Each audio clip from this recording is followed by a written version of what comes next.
peut être satisfait des jeunes parce qu'ils ont rivalisé 5 mi-temps sur 6 face au Black.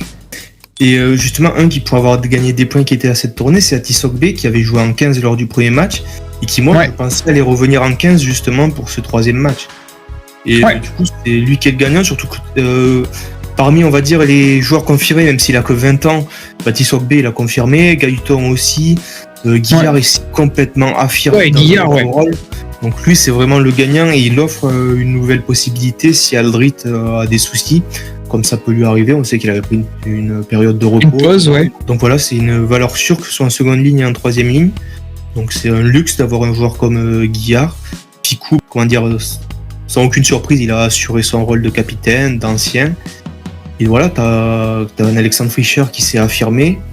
Voilà, il fait 21 plaquages en première mi-temps contre les Blacks, alors que t'es pas autant dominé qu'en seconde période. Donc imagine s'il avait fait que la seconde période, il en aurait fait 40.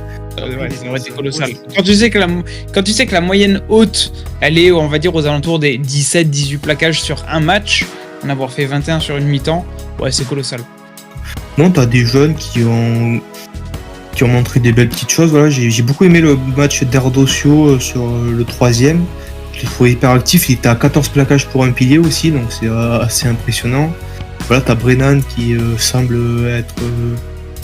s'affirmer aussi en tant que seconde et troisième ligne aussi. Donc voilà, il y a plusieurs joueurs polyvalents. Après, Montagne aussi, qui en tant que remplaçant, je trouvais pas mal. Barlow, je l'ai pas trouvé plus convaincant que ça. Il a pas forcément gagné des points. Et quand tu sais qu'il y a Marchand et Movaca, ça va être compliqué pour lui. Même s'il revient de l'UBB, de passer ce cap-là.